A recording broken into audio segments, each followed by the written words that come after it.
as we reflect on the aforementioned problems of the worst century in history that has preceded us, that has formed us, what do we do? You and I would set forth that the ideal that we ought to aim for, as we talked about before, is a type of true traditionalism that is based on medieval values. You could say it's based on values of the Shire. You actually need to put effort into getting to know your children, which is Mm-hmm. more than just, oh, what happened at school today, son? Know your children. And if your job is getting in the way of you knowing your children, get a different job. Your kids don't want the nice house, they want you.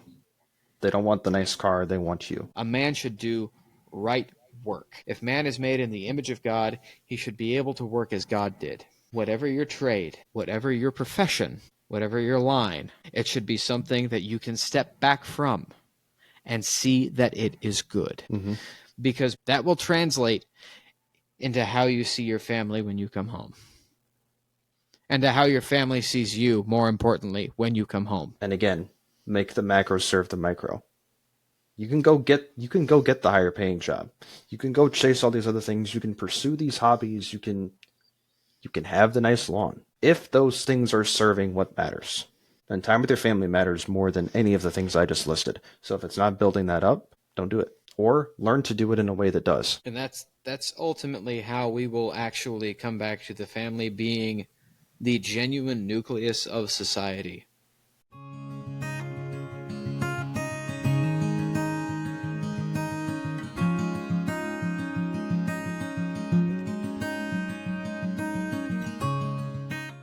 Why don't we start with you? Because what are you drinking tonight? Because you always interrogate me. I'm going to start with you. Fair enough. Fair enough. I am drinking more of your cast finished Pinkney Bend Distillery gin. So, and this is all I have left. I'm burning it all in this podcast. That is the best gin in the world.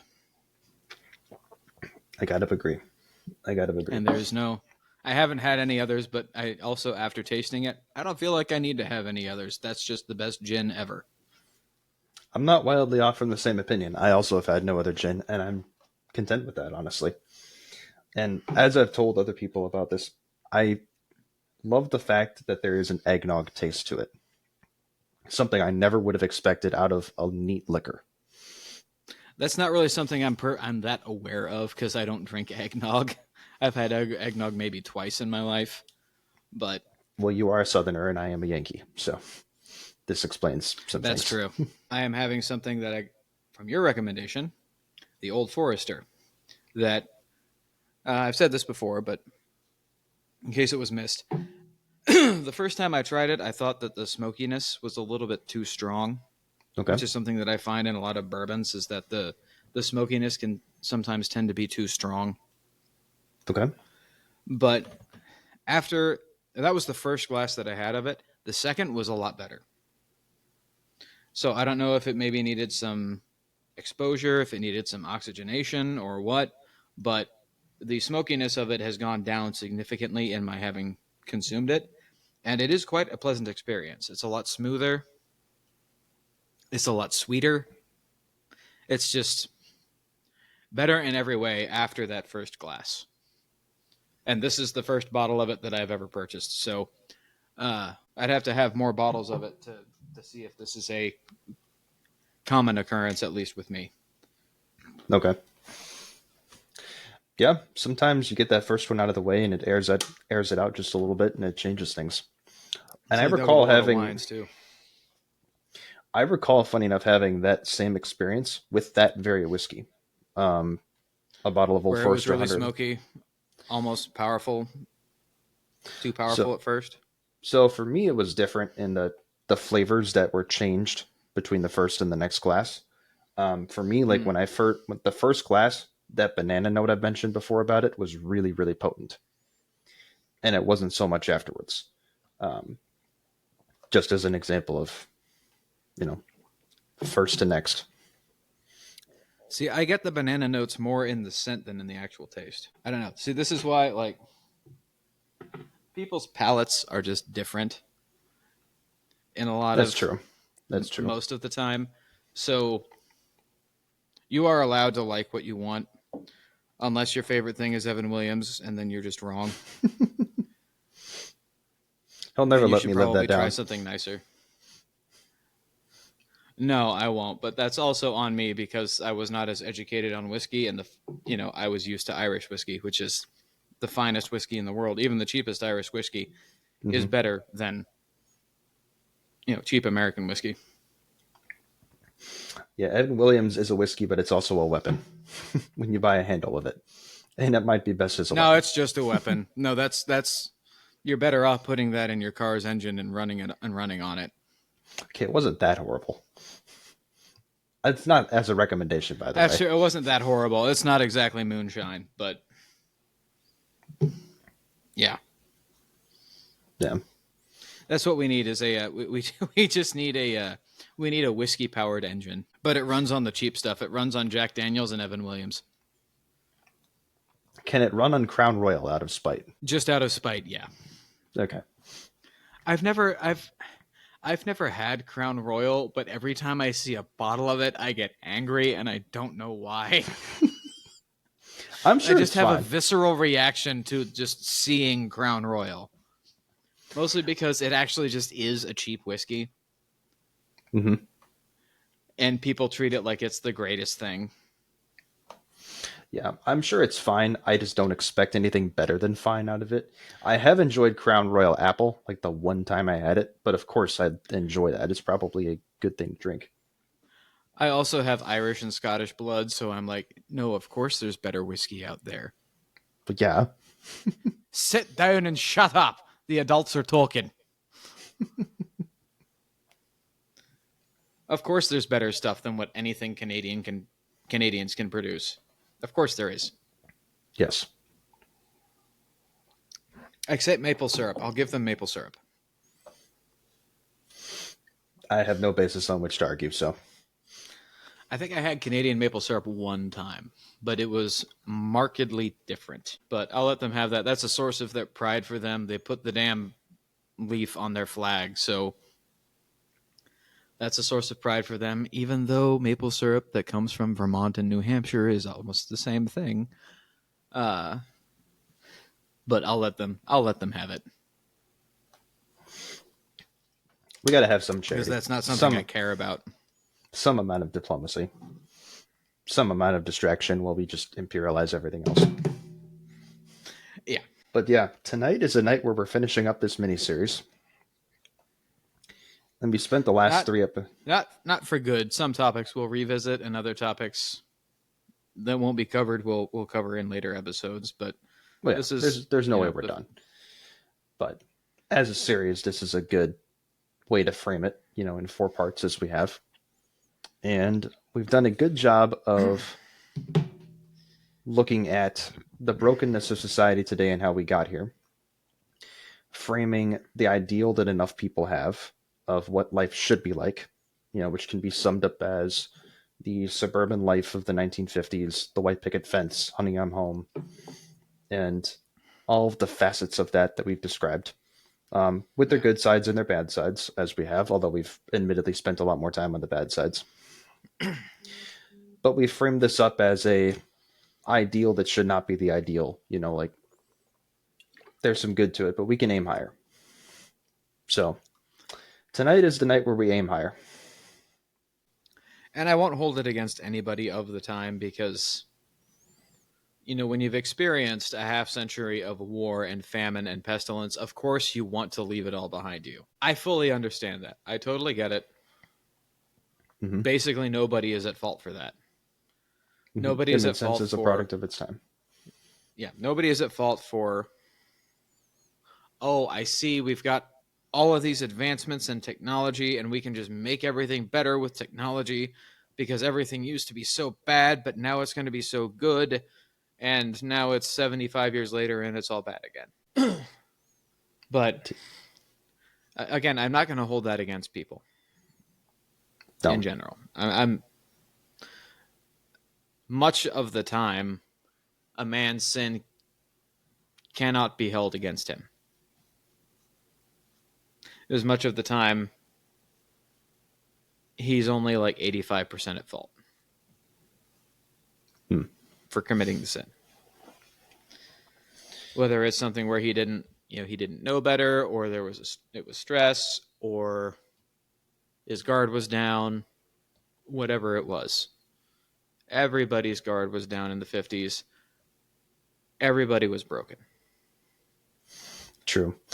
You want to recap that brokenness for us, just very briefly? Sure. What So we talked about in the last few episodes. the first half of the 20th century, which is the worst century in human history, the first half of the 20th century was basically completely filled with almost incessant war and famine and plague. Because we had an actual genuine pandemic, we had two world wars, we had polio. Basically, nothing good actually happened other than the victory, or than the Allies' victory in the Second World War. That's like the only good thing that happened in the first half of the 20th century. So that And as winds you up said, creating it's at least a subconscious mentality of how can we never make this happen again, which leads to putting semi-perfect images on television for people uh, that are basically like, oh, the modern life is the best life, and this is what your life ought to look like. Which the unspoken part of that is, if it doesn't, there's something wrong with you. And most people's didn't. So what happens after that is, on top of that, we have a dad who's outside of the home and away from his children, out of their sight and out of their reach for 8, 10, sometimes even 12 hours a day, or even, weeks or months at a time if he's traveling for work.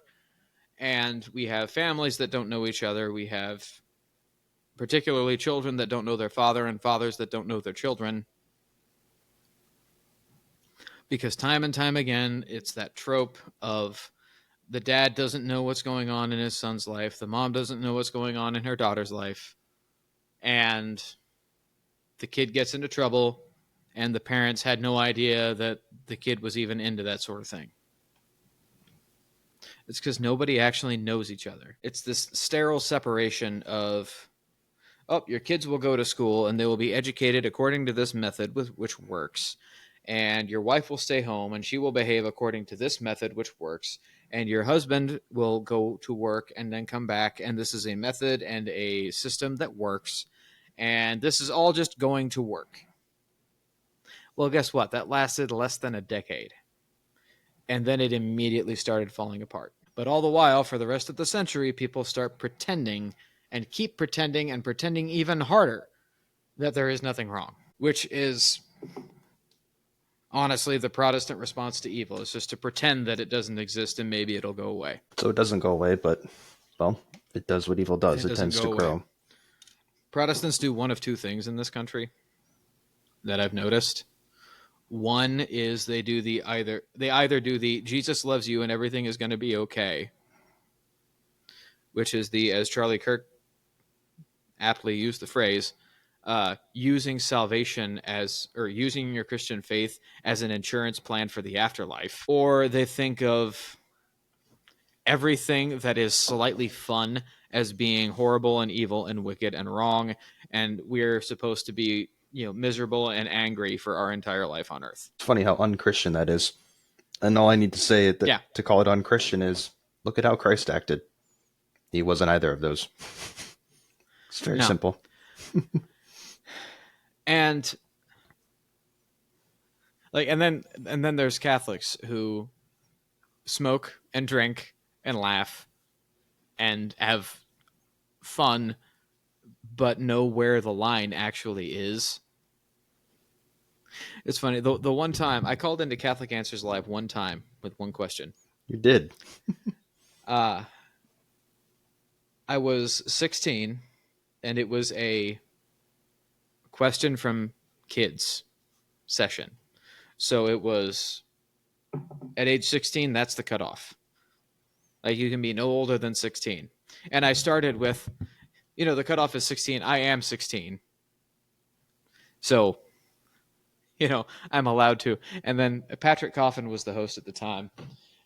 And he said, "Oh, he's a good Catholic. He knows exactly where the line is, and he's not going past it."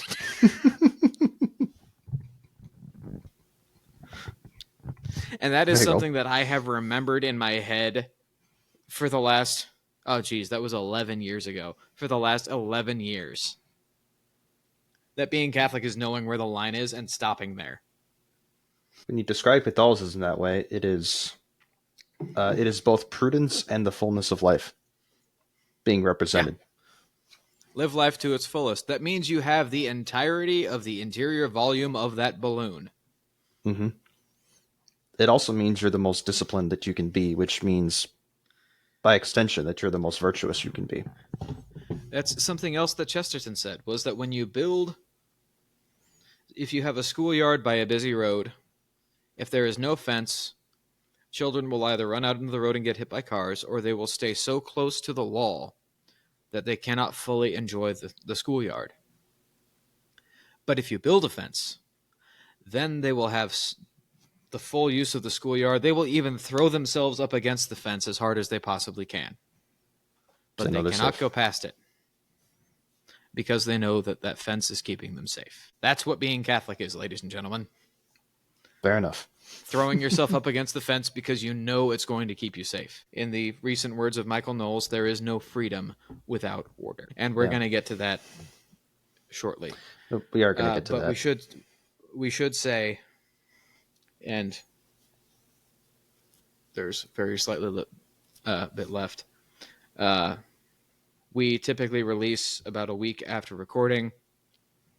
So after our last recording is when the great Charlie Kirk was shot in cold blood. And for his family, for his friends, for the entirety of the conservative movement, the Republican Party, and this nation, we say a prayer and we drink a toast to Charlie Kirk. One of the greatest men of the last 20 years, and one of the best men who has ever walked on a college campus, and whoever has opened his mouth in the service of liberty, justice, and virtue. Salud. Salute and a salute. He was a true patriot. He was. And So, not that this is a specifically Catholic podcast, but he's one of those that would have been Catholic within 5 years. You and I had this conversation last night. but possibly. So, And yeah. he was on a search for truth, and I have very little doubt as to the whereabouts of his soul. Provided his baptism was valid, which being evangelical, I'm sure it was. I'm sure the right words were used. You know, there's more information coming out, and there's apparently we don't know everything. Apparently there's more to it than just one crazy guy. But my view of it as just an average citizen is, who cares? A man is dead. And actually, in the words that I heard of Arnold Schwarzenegger today, his children will be reading about him instead of having him read them bedtime stories. Not what we aim for as fathers, right? And that is why a nation weeps for his death. Not only because it was the death of a good and just man, and the death of an intelligent man, and one of the most politically influential men of this century. I don't think I'm understating that. Also because of his wife and his two wonderful, beautiful children, who are the same age as my two older children. Far too many people can relate to that. And that is why we mourn, ultimately. Because the nation lost a good man, a movement lost a good man, but more so, two children lost their father. So with that, we mourn the death of a good man. We pray for his family, for his widow, and for his children. But we still look forward with hope. Because Ultimately, Christ is the high king of all the creation, and he shall never be defeated. But we still have things that we can do. And speaking of things we can do, as we reflect on that, and as we reflect on the aforementioned problems of the worst century in history that has preceded us, that has formed us, what do we do? You and I don't want to raise families that way. No. You and I also need an ideal to aim at when we look to raise our families. Your current and my future one, God willing. We've done a good job of setting out what the ideal is that we ought not to aim at. So now let us set forth the ideal that we ought to aim at. Yeah.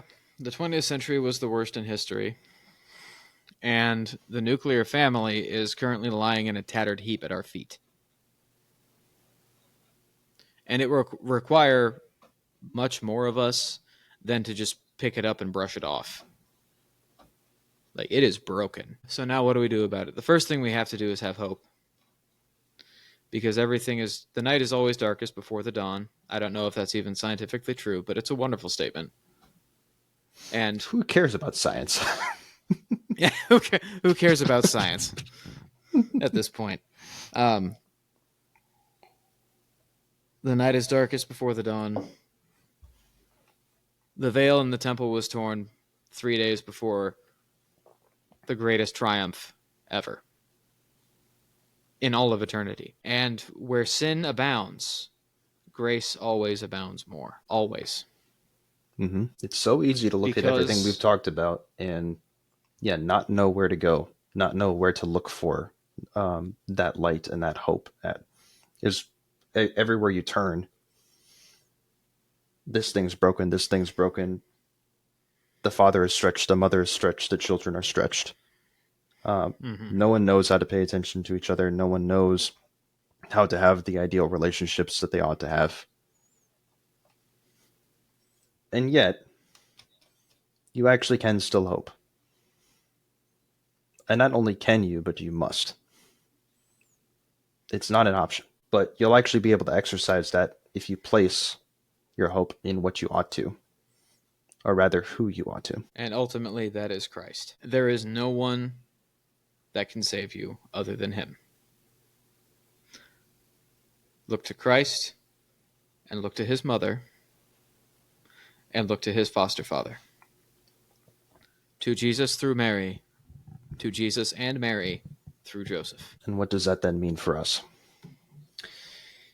You and I would set forth that the ideal that we ought to aim for, as we talked about before, is a type of true traditionalism that is based on medieval values. You could say it's based on values of the Shire. It's things that ultimately value God and family and community and country in that order. Those are your priorities. Not what's the highest paying job I can get. Not what's the latest phone or latest car I can get. Not what outfits will my kids wear to school. How will they, fit in? How will I keep up with the Joneses? And not even how do I make my kids as comfortable as possible. Mm-hmm. Your children will be comfortable if they have a roof over their head and food in their stomachs. If they have nothing else, they will be comfortable. Mm-hmm. Children are resilient. Children can handle it. You can live at a much lower standard of living than you currently do, and your children will be fine. I know there's an instinct that fathers have that, I want my kids to have all the things that I didn't have. But before you say that, you need to stop yourself and think, would I have truly been better off, and would I have become a better man if I had the things that I didn't have? Mm-hmm. And are those things that I didn't have, are those really things that are needed? And will they make my children better people than me? Because my job is not to totally replace myself. My job is not to replace people who are is to raise adults that are just like me. My job is to raise my children and train them so that when they are adults, they are better. than I am. My sons will look at me and want to be like me, and I will want them to be better because I want them to be like Christ. Christ was poor, very poor. He worked with his hands. Like you talk about living paycheck to paycheck, it was a day-to-day basis for him. Whether or not he could probably put enough food on the table. And he probably made an okay living. He was probably, I wouldn't say that he was completely impoverished. By modern standards, he would be. Mm-hmm. But if we were to put him into modern time, he didn't live like a beggar on the street, but he definitely didn't live like a rich man. He was a tradesman. So he got up in the morning and he worked every day with his hands to make a living. And that is as far as he went. What mattered most was those priorities we mentioned. So, whether you're poor or whether you're rich, ultimately those things have to serve. They have to serve those priorities. The spiritual comes before the material. The family comes before the vacation. The family comes before the lawn, we could say, in the man cave. Yeah. Everybody wants that experience, but no experience can match what your children will have with your constant presence. And so what will a life prioritized that way look like? The answer is 1,000 different ways, 1,000,000 different ways. There's a lot of good ways to do this. There's a lot of good settings with which to do this. And it's not our job to try and flesh that out for everybody, obviously. That's not a healthy way of looking at life. I do my job, you do your job. But we better start off with the same principles. And it's better to discuss those principles and the framework that they operate in, because then we can operate off of that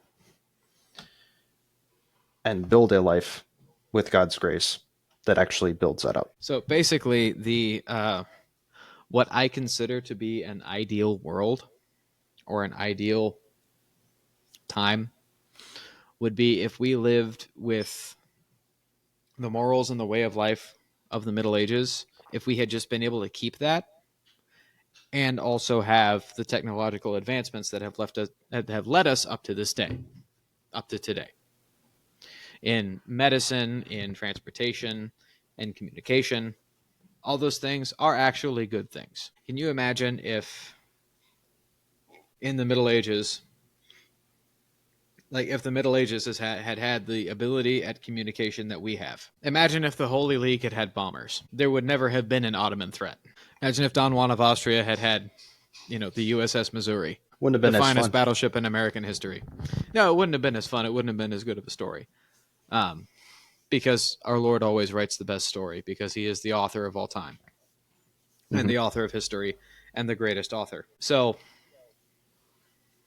but if we could have kept those mindsets, that way of life, because back then, and I know people are going to immediately hop into the comments when I say that, but people died when they were 10. There was a high rate of infant mortality. This is why I say we need their way of life, but with modern medicine that prevents that high rate of infant mortality. Just the things that we know of, even simple things that we can do to prevent the high rate of infant mortality. That drives the average age of death down significantly. And the numbers are actually kind of skewed, because when you hear that, it's not the actual life expectancy, it is the average age of death. They're the average mortality age. Because the high infant mortality rate of being, dying when you're between the ages of 0 and 3, when you have a lot of, children dying at that age, then it significantly drives down that rate in that bell curve. What I'm talking about. Well, this is just but the one. majority of people. This is just one example, but the majority of people, if you made it past age 3, and I'll be even more generous and say if you can make it past age 6, you were probably going to live to 70 or 80. That's just one example of things that, a lot. There were a lot of things that were worse then. I'll grant that. There are a lot of bad things about ages in history. But what I am talking about is that the average person, the common man, the working man, the carpenter, the blacksmith, the butcher, the baker, the candlestick maker, thank you, Mother Goose, they had this understanding of the nature of man that we have lost since the Enlightenment. That they have this understanding that man is not purely temporal. Man is eternal. Man has an eternal soul, and that eternal soul must be safeguarded. So the average man's life was lived in order to secure that. The average man of the Middle Ages was considerably more virtuous than the average man of today. Considerably so, because of that understanding that they had. So, how do we practically construct a modern medieval society? Mm-hmm. Yeah, that's the principle there of we can't construct an ideal of the past because it's fundamentally the past. In a similar fashion to how I cannot look to the future as the ideal because it's the future, and I don't know what And that looks literally like. does and not exist yet. Yeah, that's a good way to put it. Literally doesn't exist yet. I can only concern myself with the present. I can take the lessons of history and apply them to the present. So, if we want to frame it up that way, medieval values in the present life, what does that look like? And if we apply my framework to it, which is the 4 priorities in the order I listed them, we've been talking about the first of those and the highest of those. How do we get back to that life where the common man was much more virtuous than the common man of today? You need to have a rightly ordered life. So put God first, and then have your family, then your nation, and then your community, or God, your family, your community, your nation, in that order. Starting with your relationship with God, and then it goes into you, and it spreads to your family, and then to the people around your family, and then the people around them, and farther and farther, and then to your nation, ultimately. I mean, if we're really going to break it down, the nation is actually last.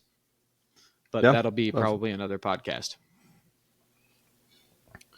And if you don't know what I'm talking about, ask our vice president and look up the Ordo Amoris, which is the principle of Thomas Aquinas, that you love God first, and then you love your family, and then you love your country after that. But even before you love your country, you love your immediate community, you love your town, you love your county, you love your city, you love your state, and then you love your nation. Because love is fundamentally not a feeling I have, it's a choice. And when we talk about choices, we talk about spheres of influence. And when I talk about spheres of influence, well, what can I influence? There's pretty limited in terms of what I can do on the federal level, on the country level. But as I go up that Order of Morris, with nation at the bottom and God on top, then I realize every time I go up a different rung with that, I can do a lot more. So that should concern my time. That should actually be what I invest my time, my will, my sacrifices into, my love into. We should. But we should also ultimately be investing the greatest portion, if we're, going to divide this into a pie chart, the greatest portion should be focused on our families directly. Spouses, our children, immediately. Our actual immediate family. In the practical order, yeah. Yeah, which means we should just have a lot of kids. And let's have a lot of kids by one spouse. Yeah, not any of the I'm looking dumb at you, crap that's Andrew out Tate there. and Elon Musk. Don't have a harem, because that's what a lot of these other guys have. Don't have the harem of baby mamas. For one thing, that's just a lot more expensive. Seriously, a child support check for one kid in most states is way higher than the actual amount of currency that is required for a child's upbringing. It's funny how much we're talking about morals, and then we just stoop to the money part of that equation. But there's a reason for that. I know, too. but that's there's a reason for that. It's that funny. is added incentive. I'm reminded That's of added incentive to take things slow and not be stupid. And really, All of this to say, just be a Christian and properly Christian. Live according to the Gospels and the New Testament and the Old Testament for that matter. You don't have to be, you don't have to do all of the rituals that the Orthodox Jews do because most of those are obsolete.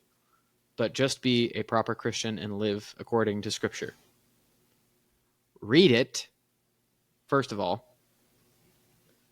in its entirety. Take it as a whole because it is entirely one word of God, and then live accordingly. So that basically that's just what it boils down to, is that the way of life of the average person in the Middle Ages was just being Christian. And not just That's at it. church, but in all facets of life. Yeah. Hence why we can say that God is the highest priority, and yet when you talk about the pie chart, it's the family that's the biggest slice. And not even necessarily in the Middle Ages. That's like up to the Industrial Revolution. That's the average Christian before the Industrial Revolution starts weighing on people. But I've said enough on that. Yeah. So Go watch previous episodes. Yeah. Please do. We could use the views. So what does this actually look like? And the first and foremost thing is something that a lot of people aren't saying that they really should be, because I think it's still something that even most what we call conservatives are uncomfortable with saying, is that fathers need to stay in the home, or at least near to it. Because really, mothers are a given at this point. Yes, we all know that a mother should stay in the home. Everybody knows that at this point. Everybody's heard that. But a father needs to stay in the home too. The primary reason for this is that a man's image of God and of his government is ultimately formulated by his father. He perceives his God and his government ultimately in the same way that he perceives his father. So his God and his nation. Mm-hmm. This is why patriotism is a virtue that is in keeping with the fourth commandment of honor thy father and thy mother. Because patriotism, the very root of the word patriot is pater, which is father. Patriotism is the honoring of your fatherland and of your father nation. And that sometimes even means if the man ruling it is wicked, you still ought to fight for it because you are fighting for your neighbor and for your family immediately. But if you need further proof of this, for one thing, there's the Michael Knowles point that basically all of leftism is just F you dad. It's just a bunch of people who hate their dads, usually for no reason, other than they've been brainwashed by people who have actual bad fathers and hate to be alone. And two, Martin Luther had a terrible father. And he thus had a twisted image of God. He was never good enough for his father.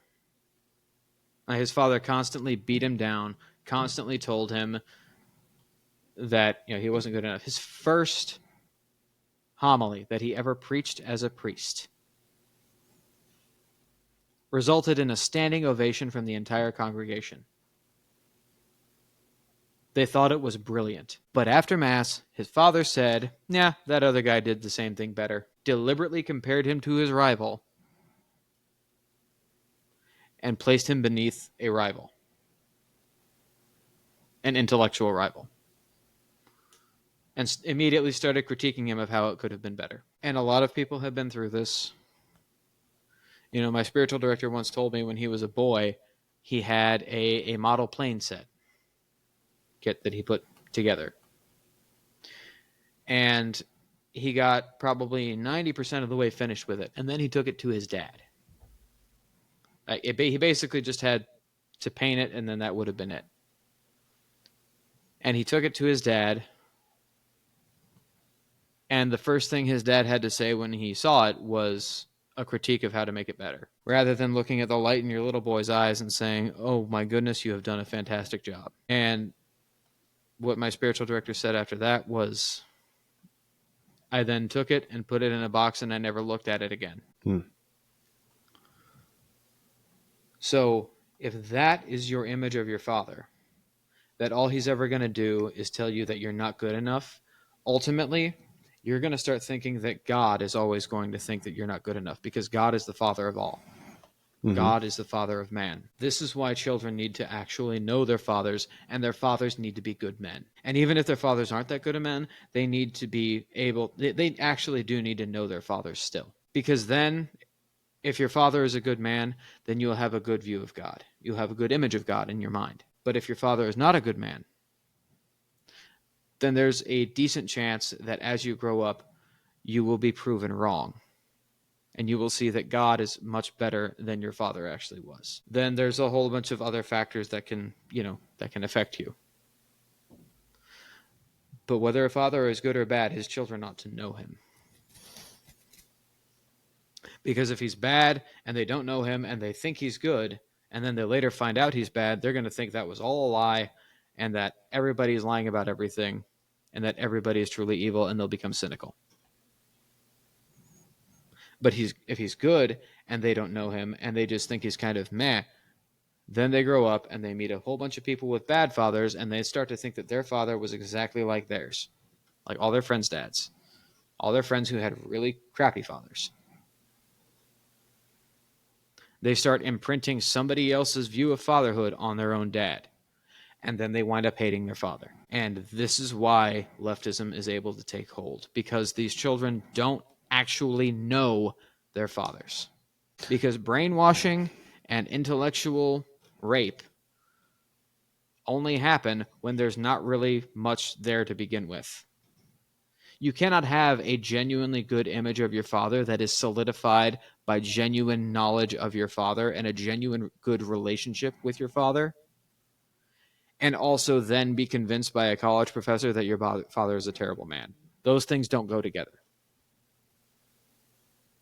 The only way that college professor or that group of friends is able to convince you that your father is terrible is because you don't actually know him.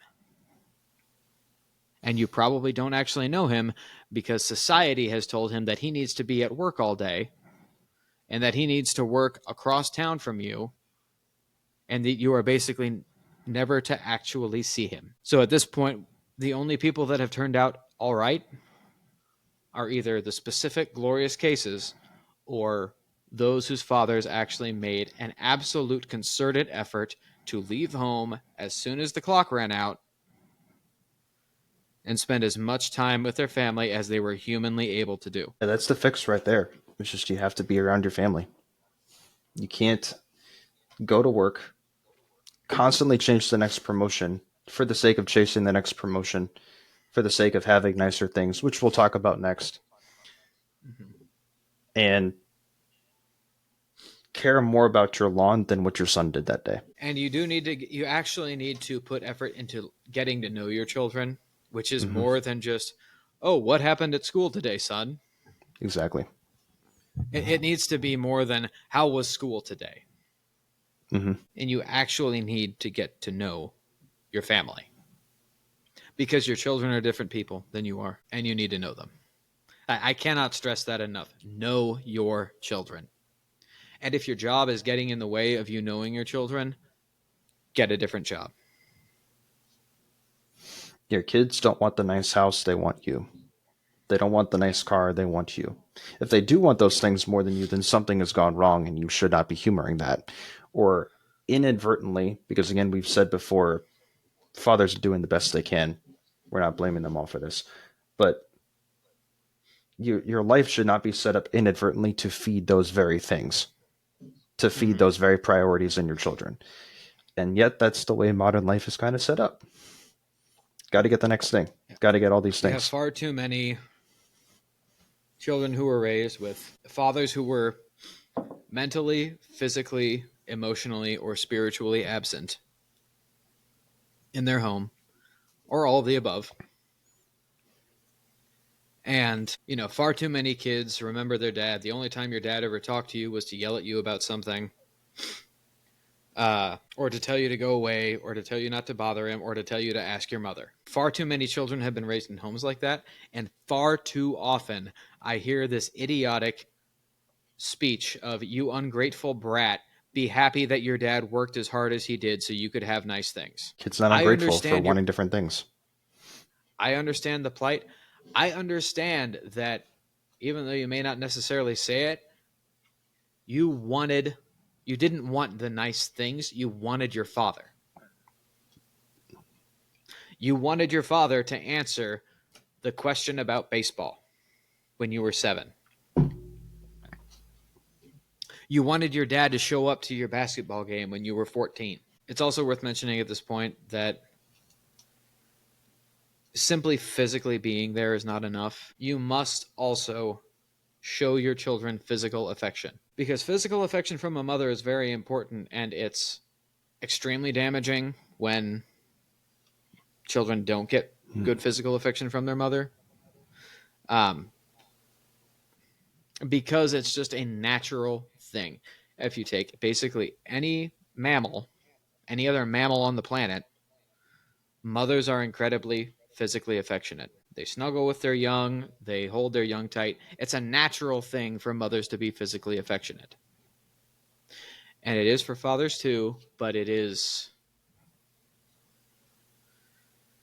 I don't know really how to word it. It's more of a subtle type of necessity. It's more obvious that mothers are physically affectionate than that a father should be. I remember uh, listening once to Dr. Ray Garendi's radio show, and he related a story when his son, Peter, his second youngest, who is now, I think he's our age, Okay. when he was in high school, he was 14, 15, 16, somewhere around there. He had a basketball game. And Dr. Ray, before the basketball game, goes up to his son, gives him a big hug and a kiss on the neck, and says, kid, don't stink up the court. And then he goes to his seat. And after the game, on the way home, his son told him, Dad, all the other guys were talking in the locker room, and every single one of them said that they wish that their dad had done that before the game. So, no, it's not necessarily good enough that your son sees you in the stands.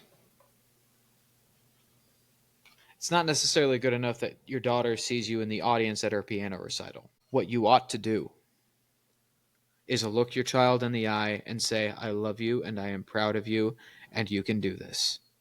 I'm reminded of a story from Matt Fradd that he shared on Pints with Aquinas before. Well, it's not a story, it's just a thing. But, what is holiness, basically? Holiness would be really easy if it was ritualistic. Holiness would be really easy if it was pray these 5 prayers at set times of the day. But that's not what holiness is. Holiness is... You mean like Islam? Yeah.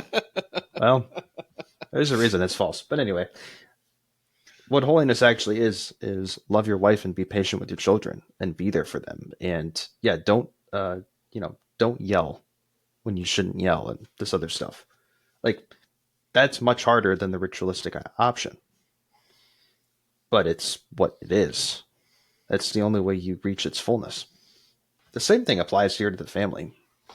It'd be really easy after a fashion if it was just, well, I just got to provide and then show up and then take care of my stuff, and make sure my kids have a roof over their heads and have the toys that they want and all this other stuff. But no, it actually means in the midst of chaotic modern living, I've got all these 1,000 things in my head that I can somehow tune that out because Johnny came up to me and said, would you play ball with me?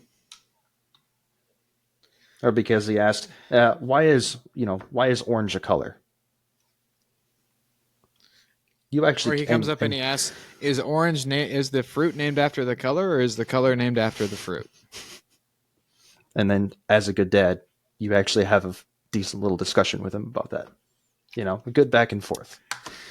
If you're like Tolkien, you come up with an entire fairy tale as to the man that created the orange and the man that discovered it and the man that created the color orange, and about the great journey that the man took on his road to discovering an orange and naming it.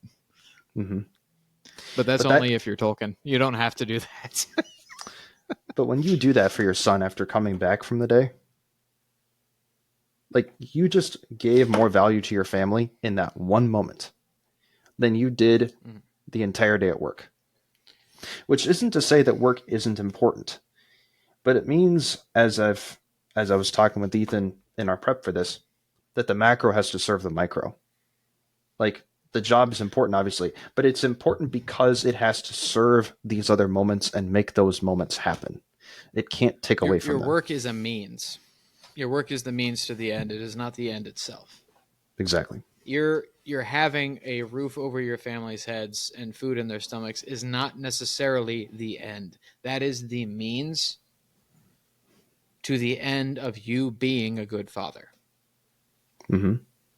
That is something that must be done in order for you to be a good father, or to be trying to build This is something not an up option.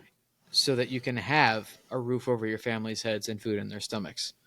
Like, to reference Matt Fradd again, I remember him saying once that for a while his family lived under a bridge. They were genuinely and literally homeless for a while when his children were very little.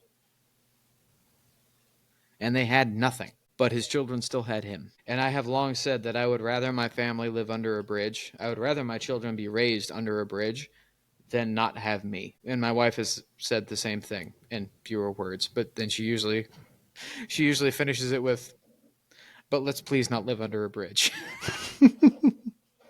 Fair enough. Because that's how a wife ought to be. That does not give you a license to put us under that bridge in the first place. No, but this is the perfect image, what you've just described. You know, and if, obviously it pertains more to fathers, you know, and we can say more about mothers and kids and their roles in this, but the family is that important, people. This is not an option. So how do we further go about this? Well, really, it is simple. It's not easy, because the simplest thing usually actually isn't the easiest thing, but it is very simple. To have a rightly ordered life, that means having justice as a virtue. The virtue of justice being giving to those their due. And as we've said, the order is God, then family, and then others. Mm-hmm. So we'll put your extended family, and then your friends, and then your community, and then your nation, and then blah, blah, blah, blah, all that. Because that can be a very, very long, specific list. So how do we do our right and just duty to God? Well, first off, pray. Pray a lot and pray often. And go to church. We're Catholics, so we go to Mass. So we have the fullness of the sacrifice and the fullness of the faith. But if you're inferior, at least go to Sunday service. And make sure you go to a good one, where your pastor's going to lead you in prayer. And he's going to properly preach to you and properly teach you the way that Christ, well, not really the way that Christ intended, but he will still preach to you. And he will tell you like it is, straight from the shoulder. Yeah. Make sure it's a service, not a political rally. Something that's actually attempting to follow Christ. And not a rock concert. Yeah, that's it. Which is something more Protestants need to hear. I'm not totally against you being Protestant in the short term. Just stop with the rock concerts. You're not impressing anybody. So you must pray. You should pray much and pray often. Anytime you are about to do anything at all, the Lord must be first and foremost in your mind when you do it. So you should always think, will this bring me closer to God ultimately in the end?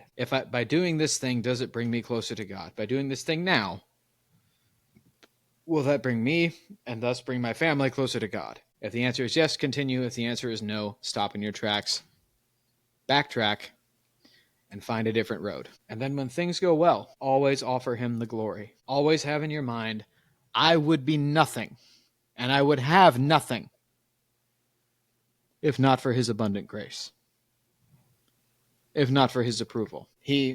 God, as the absolute monarch, as the totalitarian ruler of the entire universe, determines whether anything I do lives or dies. At every given moment,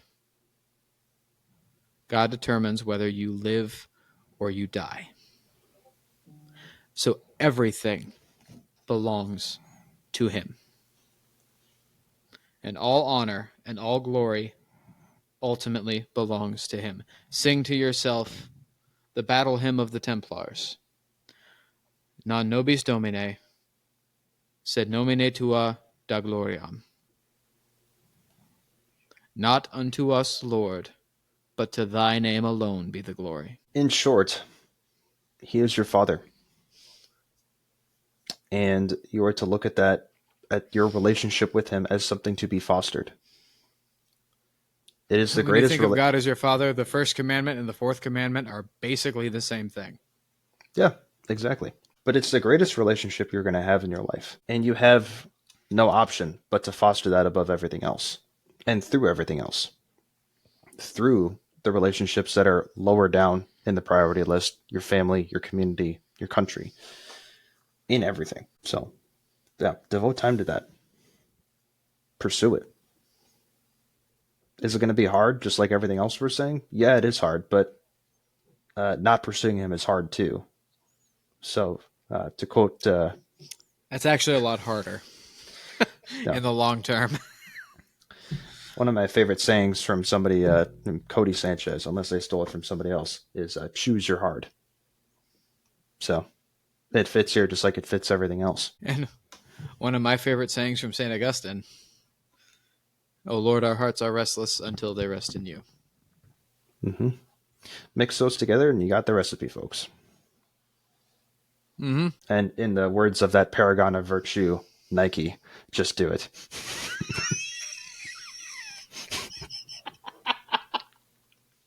You serious? I'm gonna, yeah.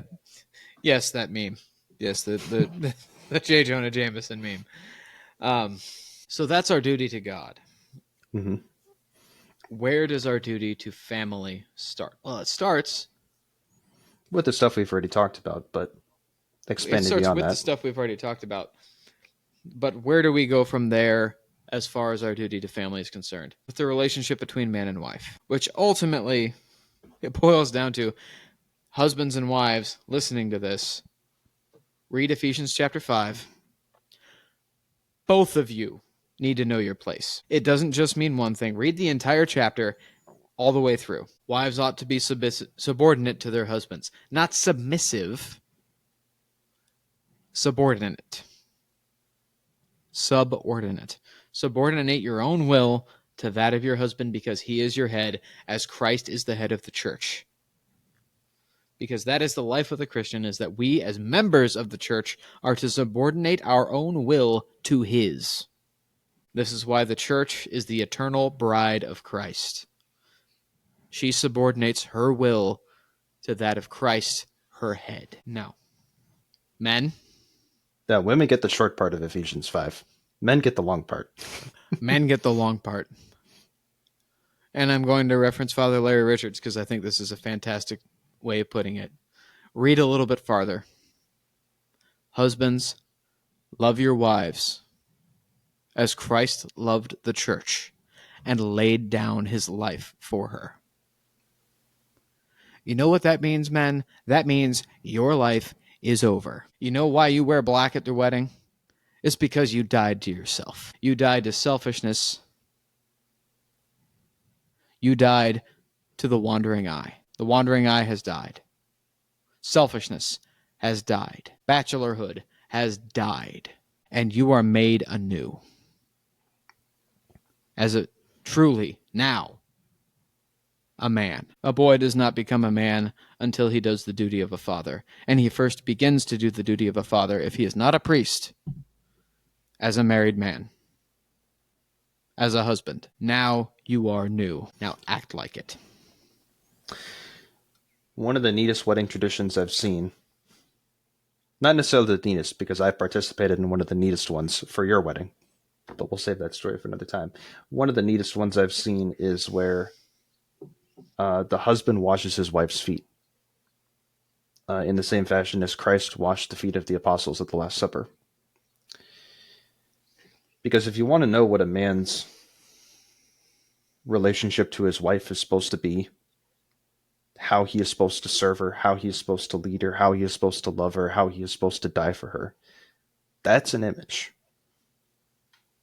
That's an image right there. So I won't give it more words than that. You can study that and think on it.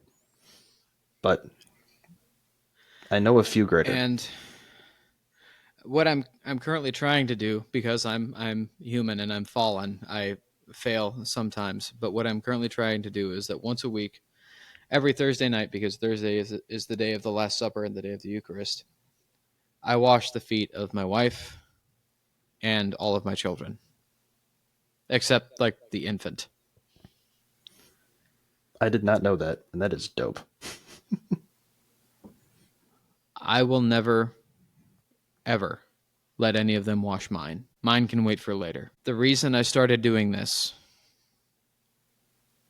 was because if I am head of my family as Christ is head of the church, then I must do to them as Christ did for us. If I am to die to them, for them, every day, then it has to start with me washing their feet. And I've seen a lot of couples that, in lieu of, a lot of the traditional ceremonies, they wash each other's feet. The wife then washes the husband's feet as well. And the justification is, well, he said to wash each other's feet. He wasn't talking about you. My wife will never wash my feet. I'll wash them myself. The first time I did it, she offered, and I said, you will never wash my feet because this is my duty to you. It is not your duty to me. So really, man, your goal is just to become more and more of a man, because as you become more and more of a man, you will become more and more attractive to your wife. That tracks. Yeah. That shouldn't be your motivation, but it's a wonderful result. It's how it works. It's how it works. But And you're going to hear from my wife a little bit later on a few things, but both you're going to hear from my role, wife in a little bit. Yeah. Both the wives' role and the husband's role, as described using this Ephesians 5 model, by the way, is not a shoving down. Not for the wife either. Both of them are a shoving up. Both of them are an elevation. It isn't a, oh, well, I'm the leader, so you have to do what I say, which, every kid who has ever played Follow the Leader has experienced that. Follow the leader means do as the leader does, not do as the leader says. And if I am to lead my family, a leader is the first servant of those he leads, which means that his every thought, his every breath, and his every action is ordered to the ultimate good of those he serves and the ultimate good of those he leads, which is why really I wash my family's feet. And at this point, my oldest is 3, so she kind of sees a little bit of a game in it, and it's just adorable and delightful how she just like, Daddy, are you gonna wash my feet? I want you to wash my feet. Please wash my feet. And like I bring the little tub to her, and she like sits down and she splashes her feet in the water, and she giggles and she's happy. And It's she laughs impossible because not it to laugh tickles a at little Celeste. bit. It's impossible not to laugh at her. She's just the sweetest thing. Except when the attitude comes out. I didn't realize what the term three-nager meant until my daughter turned 3. No, not yet. That'll come later when I talk about, family life, and that'll come. That's another episode entirely. But Fair enough. On that note, though, beyond what we're saying, yeah, having a bunch of kids is a darn good idea. yes, and as for any Catholics that are watching this, you should already know this. If you don't, it might be not necessarily your fault. But for the Protestants knowing this, I'll explain this to you, and for the Catholics that don't know, when we are married, we are required to be open to life. Now, what does that mean? Exactly. Your marriage to your wife is not a contract to have a minimum number of children. Your marriage is not a contract to, oh, we're going to try to have children. This is how the love of a man and wife works. Man and wife come together and love each other. And that love is so strong in an emotional, a spiritual, and physical way that it produces another life according to God's will. That's the key part, according to God's will. Because you don't know how many you're going to have. Well, guess what? That means it's an adventure. You really don't know. Yeah, that's not knowing. So I am going to take some time, and in a moment, I'll turn the microphone over to my wife. But we are together going to take a little bit of time to explain why we absolutely despise NFP. For those of you that don't know, that is natural family planning. We don't need to have a discussion about why we despise abortion and birth control. That's the given. Because that should be obvious. Yeah. From the get-go. One of my very good friends is an atheist who was raised by lesbians in Texas. What a combo. What a combo. She's a delight. She's wonderful. I do love her deeply. She's really messed up, but I love her deeply. And even though I've never met them, I love her husband and her daughter as well. But every time she talks about the Catholics that she remembers, they're always huge families that are always happy, always drinking, and always dancing. How can you argue? How can mostly you argue? because being from Texas, most of the Catholics that she remembers are Mexican. So they have a better way of doing it and a more actually traditionally Catholic way of doing it than we do in the US. But anyway, she always told me that the best parties she ever went to were run by either Catholics or Jews. But anyway, what she remembered is seeing people with tons of kids and just joy on their faces.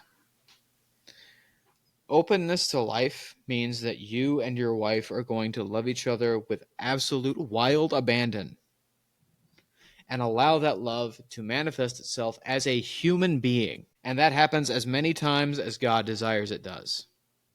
Because I don't know if I don't know how many people actually know this, but human reproduction happens at like the statistically lowest rate of most mammals. As far as like the sperm to embryo ratio, the sperm and egg to embryo ratio, with humans it's one of the lowest. Like if you happen to have the misfortune to see 2 dogs or 2 cats or even 2 monkeys mating, that is almost certainly going to result in a pregnancy in the female. With humans, we don't really know. No. So now I'm going to take some time to rant about why I hate NFP. As I said before, NFP stands for Natural Family Planning. And really with me, what it comes down to is the P. The planning. Is that when you use it, you are making it about you. You are not open to life either way, whether you are using it to prevent a pregnancy or at least to attempt to forestall one, or whether you are deliberately using it to try to cause a pregnancy. You are making it about you. And I'm not the only one that says this. I have proof. And here's my proof of why NFP is not even biblical. St. Paul, 1 Corinthians, chapter 7. Now concerning the matters about which he wrote, I'm starting at verse 1. It is well for a man not to touch a woman, but because of the temptation to immorality, each man should have his own wife, and each woman her own husband. This is where we get the tradition of marriage being one of those safeguards against fornication. The husband should give to his wife her conjugal rights, and likewise the wife to her husband. For the wife does not rule over her own body, but the husband does. Likewise, the husband does not rule over his own body, but the wife does. Do not refuse one another, except perhaps by agreement for a season, that you may devote yourselves to prayer. But then come together again, lest Satan tempt you through lack of self-control. I say this by way of concession, not of command. I wish that all were as I myself am. But each has his own special gift from God, one of one kind and one of another. So at the very end there, you kind of see St. Paul just being an ass that he was. So the NFP you can engage in, if I'm taking that literally, is, go on a silent retreat for like a weekend and then come back. So this is how the real way to do NFP is, because anyone that's been through Catholic marriage prep knows NFP, but here's just a little bit of a rundown for what it is. My wife is now chomping at the bit to get her 2 cents in. Here's a little bit of a rundown. Basically, the wife needs to keep track of various biological factors, one of which being temperature, to determine whether or not she has a high or a low chance of being fertile that day. Because everybody understands that a woman's system, a woman's biology, runs on a cycle of about 28 days. It is 28, right? It varies. It's 28 to 32, about on average. 28 to 30 on average. So within that, there are periods of complete infertility, low fertility, and high fertility. And the method of NFP is something for a woman to use to keep track of what time in that range she is in. Here's why I don't like it. St. Paul just said, you all heard him. Husband and wife should not refuse each other except maybe for a season by agreement, so that you may devote yourselves to prayer. When he says you should not refuse each other except by a season, when he says by a season, he means a long time. A season is at least an entire month. And in those days, a season meant a quarter of the year. So what he's talking about there is practicing abstinence. If a man and a wife have come to an agreement for a period of time to abstain from one another, that they may devote themselves to prayer, that they may take the pain of not fulfilling that desire to devoting themselves to prayer and making it good and using it for some good other than, well, we just don't really think we're ready for a kid right now. That's what St. Paul is talking about. The only reason a husband and wife should be refusing each other or abstaining is to devote themselves to prayer and make themselves better, make themselves more virtuous. And then at the end of it, they should come together again. St. Paul doesn't talk at all about cycles and biology and keeping track of temperature. Not once is that ever mentioned. And this is another time where I have to hand it to the Protestants, because I first learned this from a Protestant. That's what Corinthians chapter 7 was. 1 Corinthians chapter 7. Fair enough. Something else, as an aside, that we have to give to our Protestant brothers. Most Protestant theologians are better Pauline scholars than a lot of Catholics are. And that is shameful, and that needs to end. Because if I was to read that... Also, let me just say this. Another reason that I don't like NFP. So the first reason is that you are making it about you. It's the P I don't like. It's the planning that I don't like. Because if you want to make God laugh, tell him your plans. Plans ain't worth shit when it comes to eternity. Your plans are nothing. Your will is nothing. So the minute you try to put your will before God's, whether you're trying to prevent a pregnancy or cause one, you are sinning. You are making a grave error. Because at this point, you think that you get to decide when you have a child, not God. I have been married for 4 years.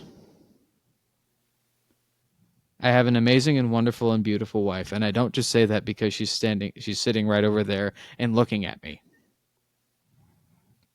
I genuinely mean that from the bottom of my heart. There is no woman on this planet that is a better suited wife than the one that I married. I will love her with abandon, and she will love me with abandon. And if and when children come from that, we will praise and glorify God to the greatest extent of our voices, because he has seen fit to grant us another child. So when you practice NFP, you reduce everything.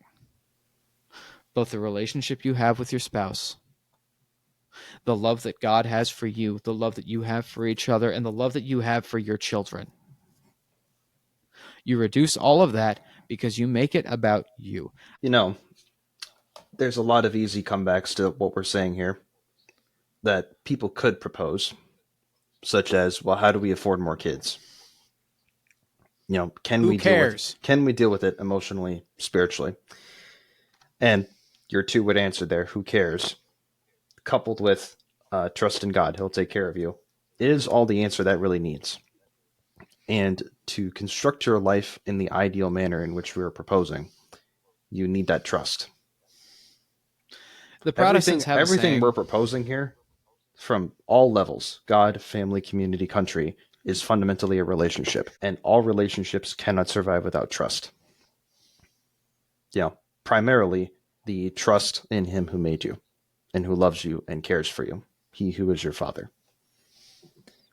So if he made you this way and designed you this way to do what we're talking about, just shut up and do it, and try and go as close to him as possible, and he will sort out the rest. This is why my problem with NFP is not with the N or the F. It is with the P. It is with the planning. Because the minute you add planning into the mix, mm-hmm. you then make it all about your will. And I refuse to listen to anyone who tries to tell me when it is prudent to avoid pregnancy. It is, because it isn't, ever. It's prudent if you have a grave reason. Not thinking that you're going to be able to afford it most of the time for most people is not that grave reason. For reasons that we can further enunciate later. And I don't necessarily blame you for thinking you can't afford one because of what the world has told you. Like, the world has given you a number of how much money it takes to raise a child from birth to age 18. I can't tell you how many times I've heard that. I don't care. The fact that I can think of an argument for almost every grave reason that has been presented to me, I can think of an argument against every single one, because at least 3 of them are also used as justifications for abortion, which knocks down the argument in its entirety. So there may be one good reason to avoid pregnancy, good and just and genuinely grave reason to avoid pregnancy. But I can only think of there maybe being one.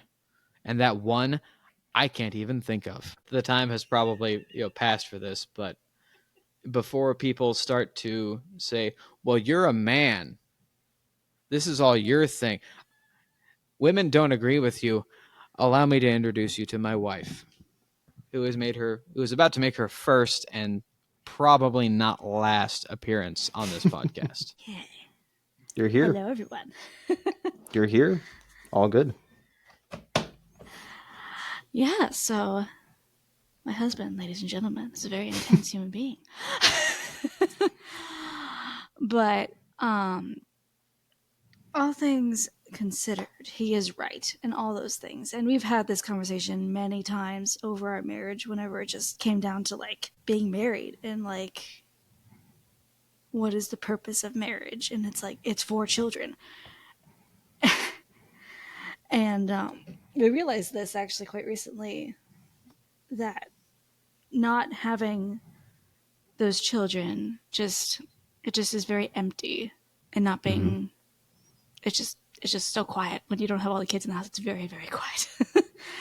Anyway, so with NFP, um, we would, of course, we in our marriage prep we had to do the NFP course and do all that stuff, and I was, practicing and doing all that, and I didn't think about it too hard until we were on our honeymoon, and I was just using the app, and I was like, hey, just keeping track of my stuff and everything, and then I realized quite quickly, this feels like I'm living on a schedule for my own intimate relationship with my husband. And some part of me was like, this is not, it's a mood killer, Yeah. pretty much. Because you're just trying to, you're figuring out, like, you just got married, you're figuring stuff out. And you're like, I don't want to live on a schedule about, like, oh, yeah, today's the day, dear. Yeah, let's do that. And then it's like, other days it's not, but it just feels like it just takes the whole, it is a mood killer. Mood killer. And I realized I did not want to live like that, because that's not normal. It does not feel normal at all.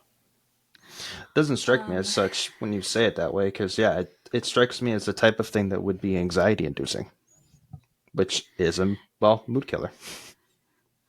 yeah, because you're also just like, you're thinking about it too much. It's Hmm. like, am I like fertile today? Am I not fertile today? It's like, why do I don't want to think about that right now. I just want to think about being one with my husband. I don't want to think about the little details and all that. And that's the one big thing that hit me that day. I was like, I don't want to think about this right now.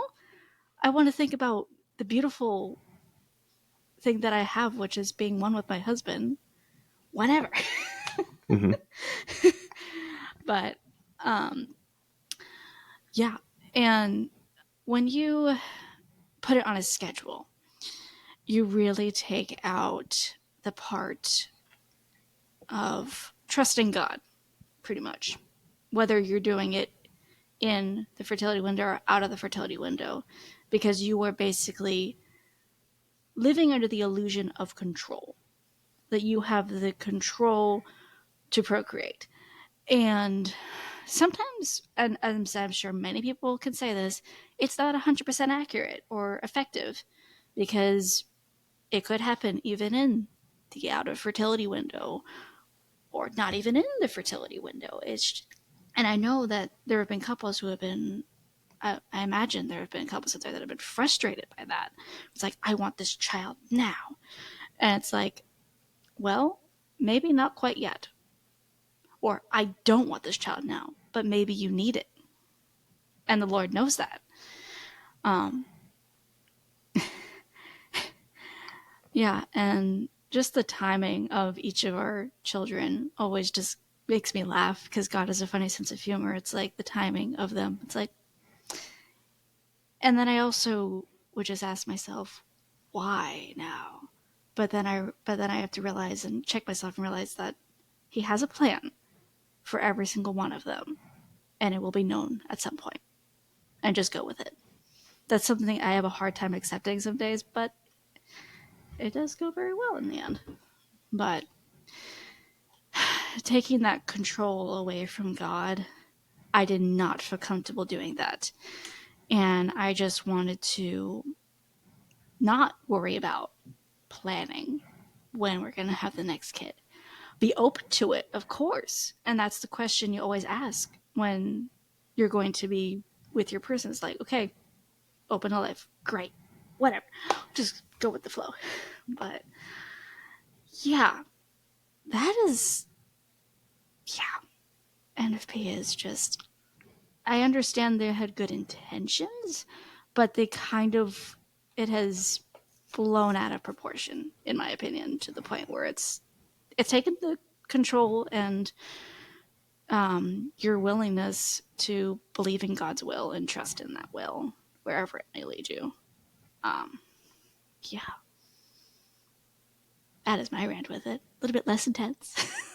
That is brilliant. That is brilliantly said, if I say so myself. It just gets in the way of something good.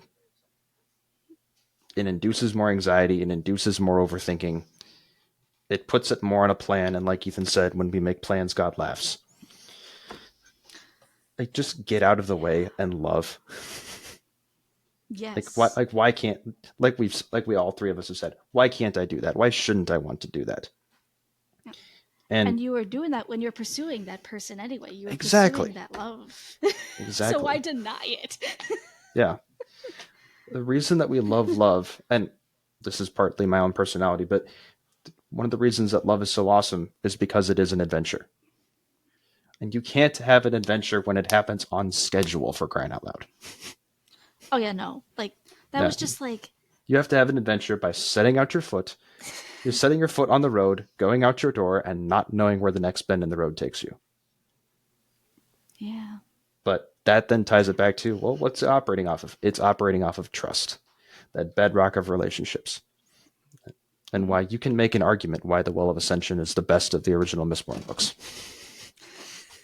Still Because don't read it. I know you're not there, but and I won't spoil too much by saying it drives that point home, and I love it. Yes.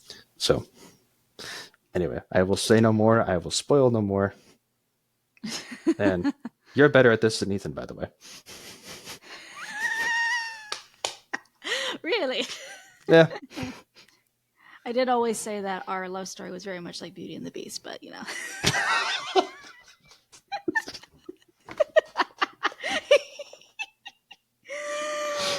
Anyway. I did, yeah. I did. But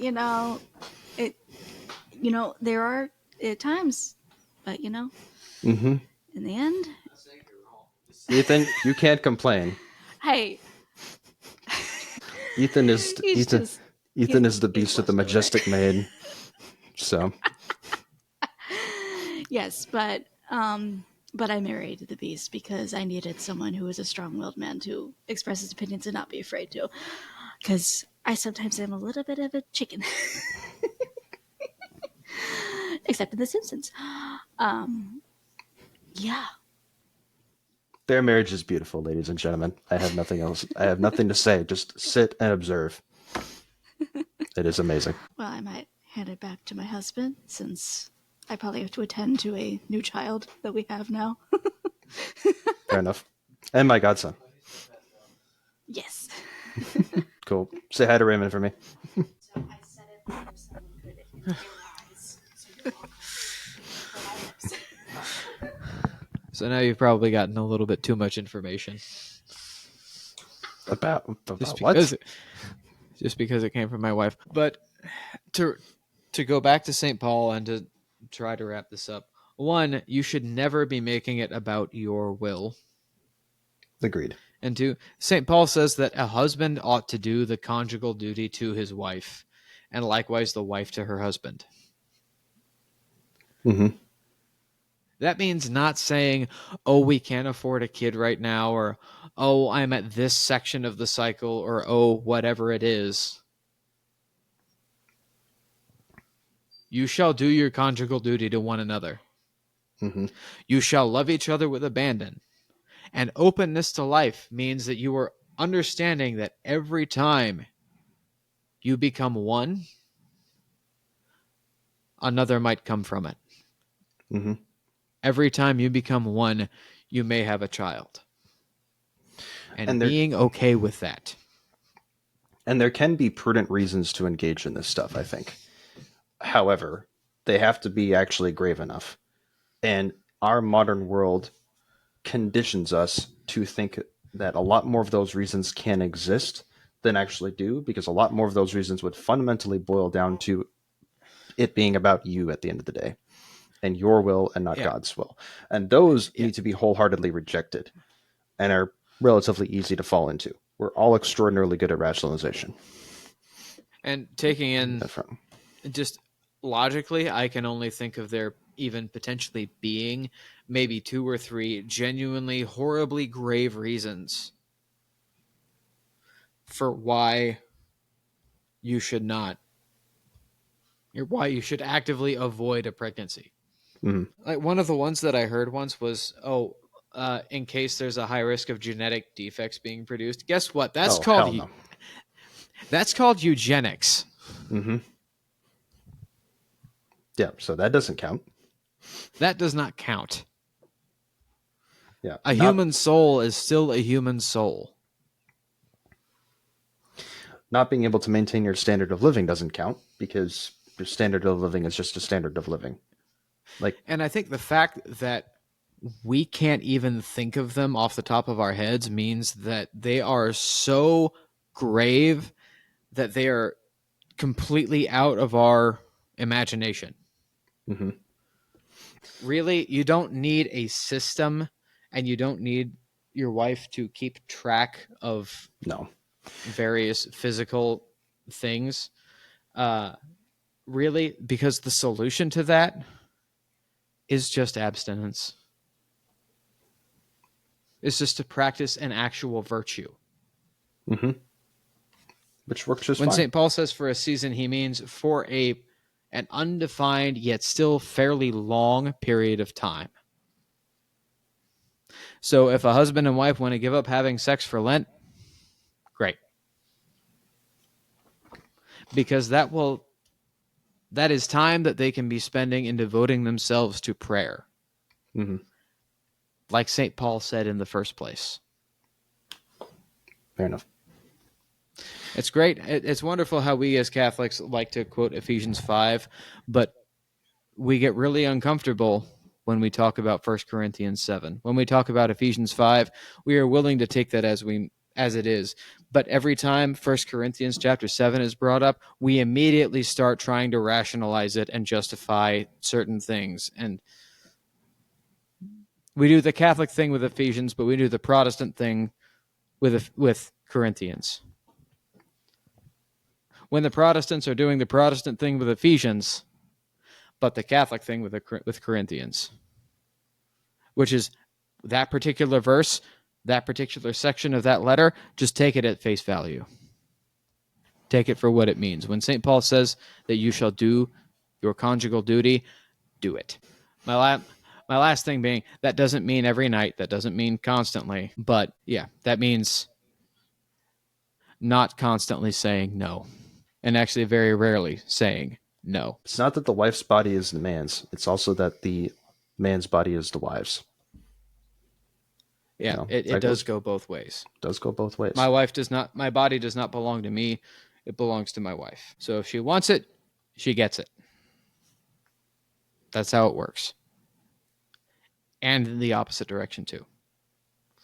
But we'll move on. Mm-hmm.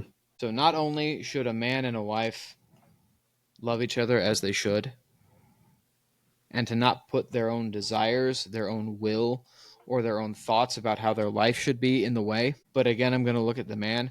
A man should do right work. Now, what do I mean by right work? We have talked about why I don't like factories in general. They can be done well and they can be done correctly. But in general, factories and assembly line remove something from the work, which is the ability to do as God did when he created the world and look upon it and see that it is good. If man is made in the image of God, he should be able to work as God did. Mm-hmm. So when it is finished, you look upon it and see that it is good.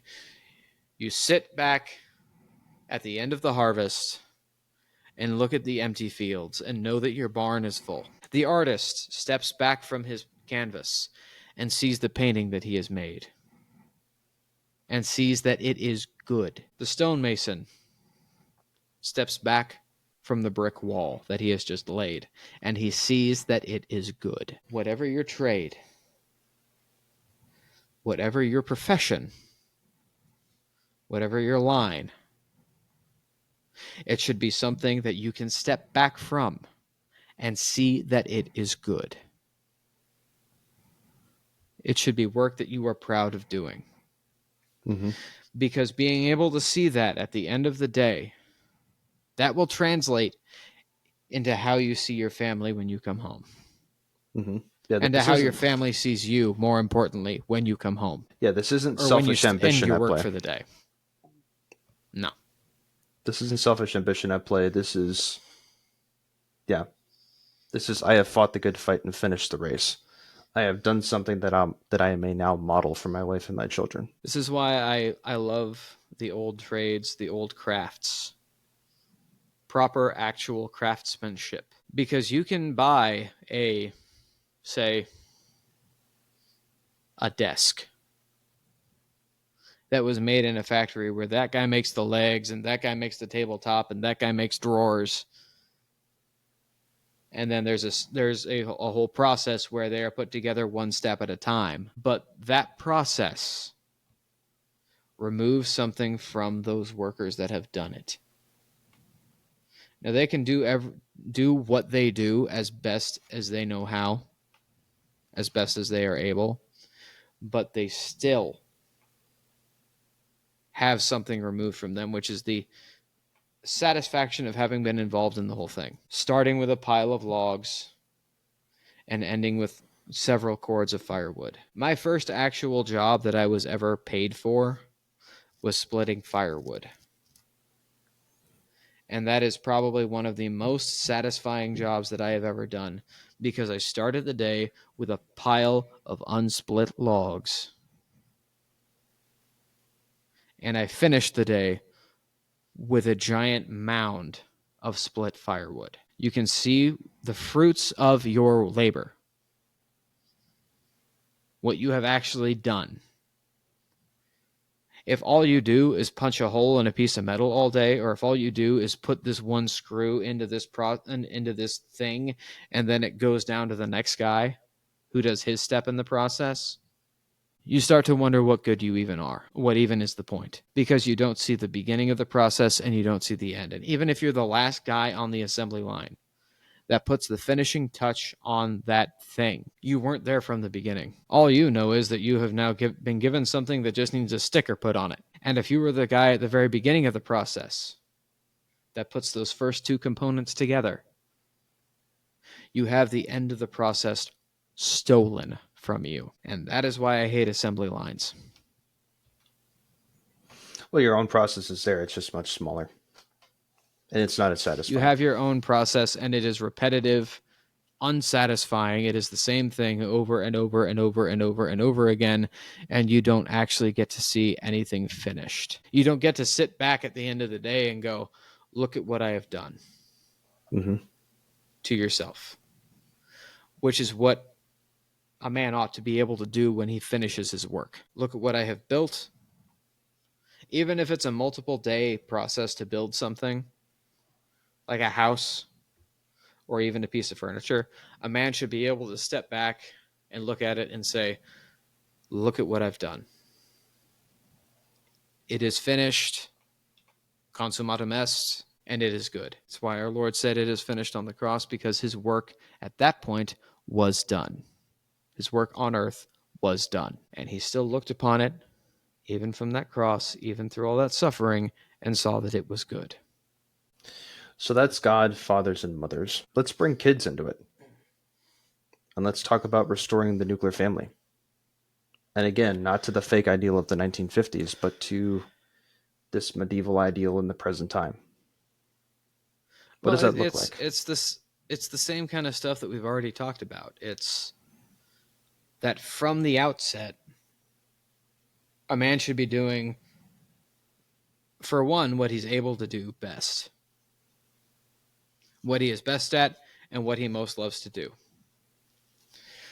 Because my grandfather always had this saying that if you do what you love and you love what you do, you'll never really work a day in your life, which is what has influenced my own personal idea that if play is the work of children, then work is the play of man, or at least it ought to be. And keeping that in mind, it's what we've already said. Every moment not spent actively working should be spent with your family. So if you are able to work from home, if you have a job or a career or a trade that lets you work from your home, or at least as near to it as possible, that is what you ought to pursue. Because if your family actually needs you, you should be able to drop everything and run to them and be there as quick as possible. And on top of that, your children will always, they will always feel your presence. They will always know that you are close to them, which is what they need to know and feel if they are to have a good sense of the presence of God. They need to know that their Father is near them and is close to them and loves them. So more family time. Every minute that is not spent sleeping or working is with your family. And even then, depending on what your actual work is, you can bring your kids with you. Mm-hmm. You can teach them what you do. You can show them what you do. And this will allow your kids to get to know you and you to get to know them more so than the one take your daughter to work day and the so how was school today, kids, at the end of the day. It's another way of spending time with them. You spend as much time with them as you possibly can. I'm reminded And of that line. You are satisfied in your place, and you don't spend undue time trying to change your specific place in the world, trying to chase promotions or higher pay, because what your kids need is you. Mm-hmm. I'm reminded of that line, the family that prays together stays together. But praise doesn't have to be the only word you use there. It doesn't have to be limited to prayer, is what I mean. Mm-hmm. The family that plays together stays together. The family that eats together stays together. The family that works together, if you can pull that off, that's amazing, stays together. The family that learns together stays together. Hence why homeschooling is the best. Just be together. Yeah. And again, make the macro serve the micro. You can go get the higher paying job. You can go chase all these other things. You can pursue these hobbies. You can have the nice lawn.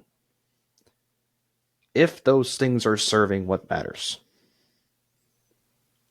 And time with your family matters more than any of the things I just listed. So if it's not building that up, don't do it.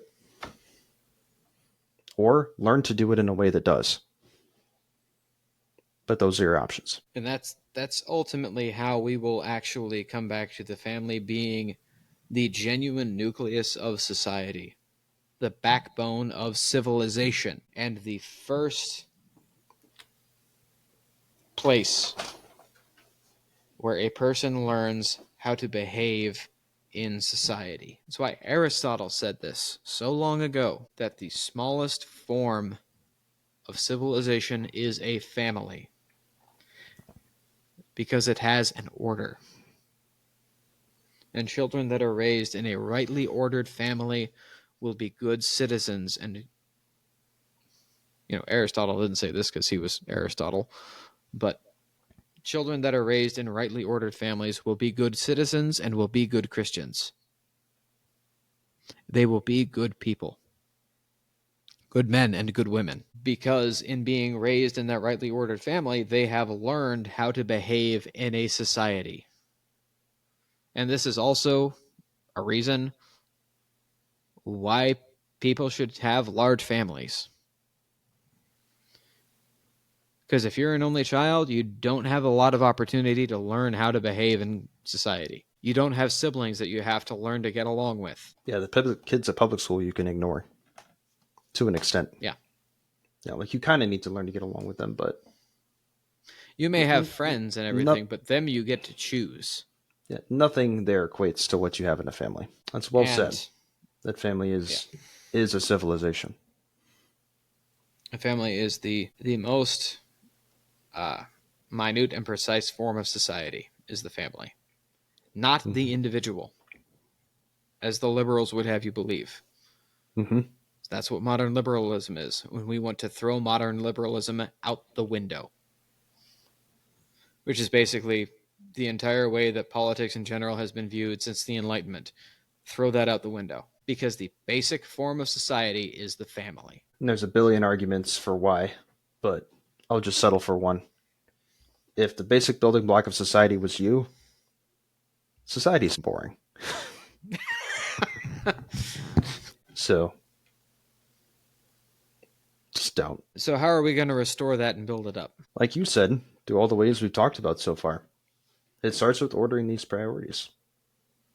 Like, again, there's a lot of right ways to do this, like I said before. Our listeners should be smart enough to be able to take the time and go and figure out what that looks like with the help of with the help of good communities. But I can tell them how to think. I can say this should be your top priority. Now go pursue Christ. Now go have a family, a big one. Does that mean this job versus that job? Does this mean a factory versus the other thing, although one is better than the other? Like, go figure that out. And ultimately it has to serve these things. It has to serve these things anyway. So just be with your family. Spend more time with your family. That would fix society. Kind of that simple. As are all good and profound things. Like, And incredibly vast, terrifying in some sense, but also just ridiculously refreshing and simple at the same time. And not in a shortcut fashion. And you can try to respond to this with, oh, but economics and macro and blah blah blah and all the fancy college words. I don't care. It's just funny because that's my realm. And I know how important that is, but I also know what it must serve. And we are talking tonight about the things that it must serve. See, you actually understand all of that. But in understanding that and in having a rightly ordered mind, you also know that if it is fixed at the most simple and basic level, it will ultimately be fixed at the largest and most complex level. Exactly. Which means... They like to say the devil is in the details, but so is God. Exactly. A masterpiece painting is not a masterpiece because the entire thing is a masterpiece. It is because every detail, you can look at any detail of a masterpiece painting, any of Raphael's great trilogy or any of Michelangelo's greatest work, the ceiling of the Sistine Chapel or its altarpiece. Every piece of that is wonderful. Mm-hmm. And even those that aren't perfect, the number of those pieces that are just spectacular, the number of those small little details that are exactly as they ought to be is great enough to completely outdo the few that aren't as good. The way that I actually like to look at this is think of a medieval artwork. An artwork actually from the Middle Ages, because Michelangelo and Raphael were Renaissance painters. So think of a medieval artwork. When we think of the artwork as a whole, in and of itself, it is great. It is fantastic. It's beautiful. But then in a lot of medieval manuscripts and artworks, you start to look in the marginalia on the outskirts, and you see a lot of really weird things.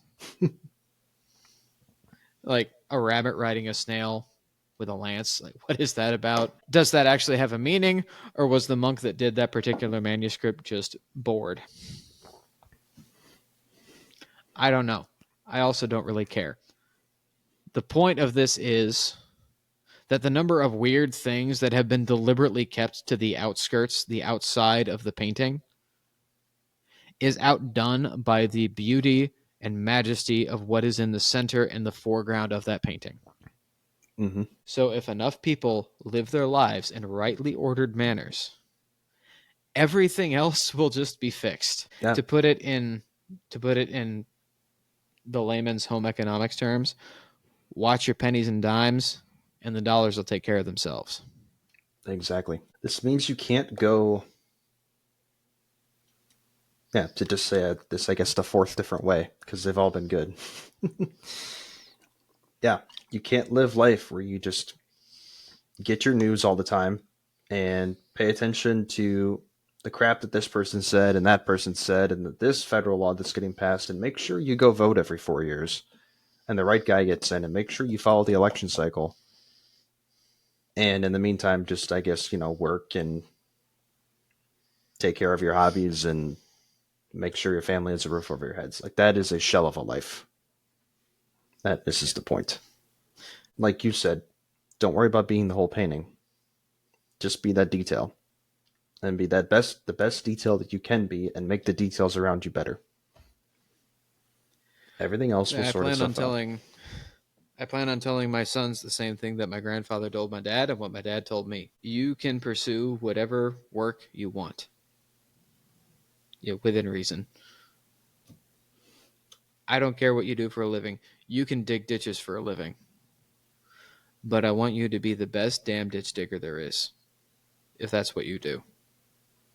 And if that is what God has called you to do. Everyone ought to know their place in society and in their own family and live it correctly. Because if you do that, the world will heal. Yep. That is how we fix problems. Is by people knowing their place and living it correctly. Forget the macro. You are the micro. Mm-hmm. You fix you. There's something and about don't that necessarily worry about what everybody else is doing. where it's so good and so worth sitting with. I'm not sure I even want to discuss the last two priorities I had. Community and nation. Yeah, they We could could. be honestly entire podcasts of their own. Well, Mhm. we can just hit them very, very briefly. Yeah. But if we are to maintain that proper order of society, which is God, family, community, and the nation. So God, family, community, and then people. Like your people, your ethnos, those that you belong to. It You starts with your neighbors. must know. It starts with your neighbors. It starts with your hometown. Mm-hmm. So, one, you need to actually know your neighbors' names and get to know them, who they are and what they're like, and make an effort to do this. It's painful and it's Especially with modern uncomfortable sensibilities. because modern sensibilities are that, oh, I have my bubble and nobody enter my bubble. Everybody wants to be an introvert. That's in vogue. Like, oh, I don't like talking to people. Or I like my dog better than I like people. You know what? You belong on the outskirts of society because society has no use for you. What we need are people that can speak to one another and look each other in the eye and have an actual conversation. We need more people to be like Charlie Kirk. We do. And that starts with most people. You don't have to go and host a Change My Mind event at a college campus. That starts with most people knowing their neighbors. Said it's painful. I know how painful it is. I do not want to do it. But like I said earlier, choose And your if hard. and if you're like me and you have decided to live in such a way that I'm almost positive everybody in the neighborhood knows that I am Catholic and exactly how Catholic I am, they should still be able to approach you. Yeah. Even if it's something as simple as doing the very southern thing of sitting on your front porch in the evening and waving at the people that go by.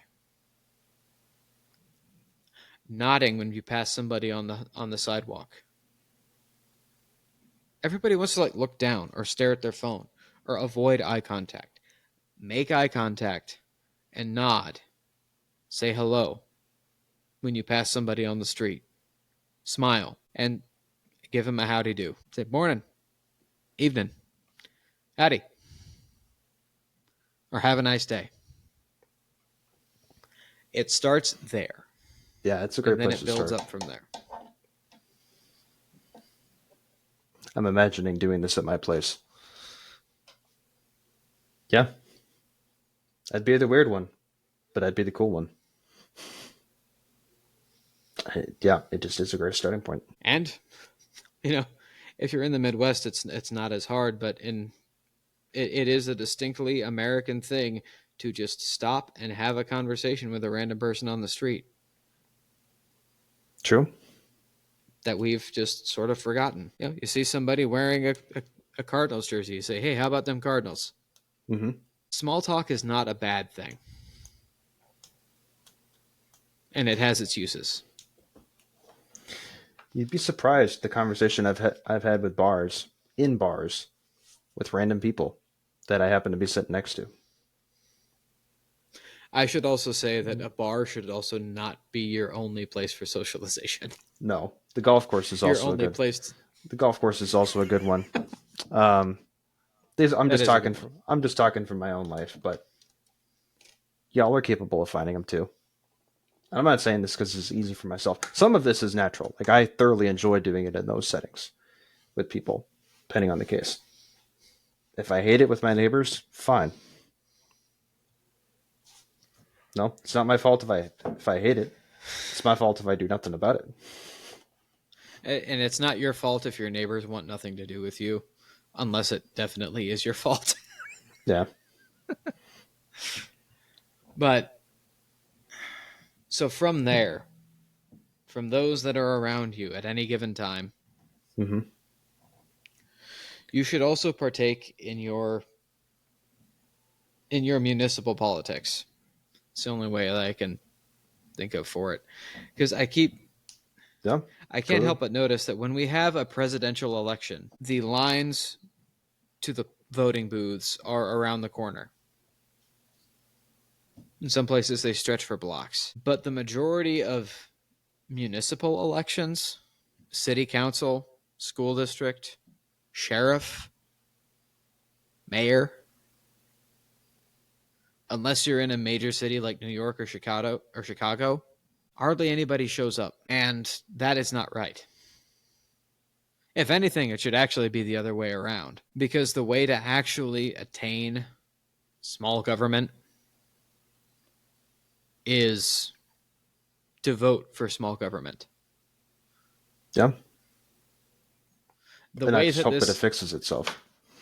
the way this country was actually originally designed is that you elect representatives who elect further representatives who elect further representatives who then elect the president. Washington was not elected by popular vote. He was elected twice against his will, but it was not by a popular vote of the people. It was by the Congress, who were elected by the people down the chain. But so ultimately it does come from the people, but it's another rant that I have. But certain presidents have completely changed how we view our federal government versus our local governments. And it's the complete opposite of how this country was originally intended to be. You should have significantly more energy and time and thought put into your local and municipal elections than into the federal or even state. That's what matters. It is ultimately what matters. And there's something even greater than you can do than that. Because a city council meeting, like you can attend once a week, or once a month or something. Something you can Every do now and again. You don't multiple. have to go to every one. Well, yeah, of course. Something that you can do a lot more often. It's just support the businesses in your community.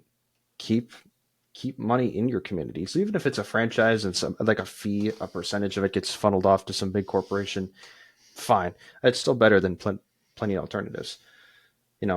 Support small businesses. There's a reason that we talk about that, and not just because they're small, but they are a part of your community. They are part of the thing that should be giving you life. They are a part of the thing you should be building up. And not just the So, small businesses, the small, local, and family owned businesses.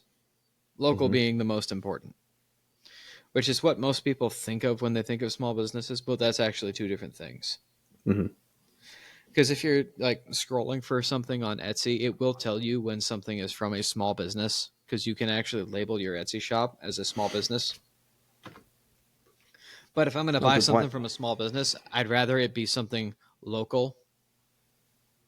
I'd rather go to the Vintique store that has booths from a whole bunch of different people in town and buy from somebody that's actually in town and have my money be spread around in town Mhm. versus going on to Etsy and buying something. Even if it's a small business, it's still over in like Atlantic City Mhm. or in Albuquerque. Nothing against those places, but they're not mine. Exactly. I don't have an obligation to them. I have an obligation to what is around me. Exactly. So screw the convenience of it. Mm-hmm. Whatever it is that you're looking for that you think you can find online, you can probably find locally. Even if you have to maybe pay just a little bit more, everyone will be better off ultimately if you do. And someone might counter that with, well, I can't afford the local option. I would bet that you can. I would bet that you can live on less and choose to prioritize things better with your money, with the freedom that it provides.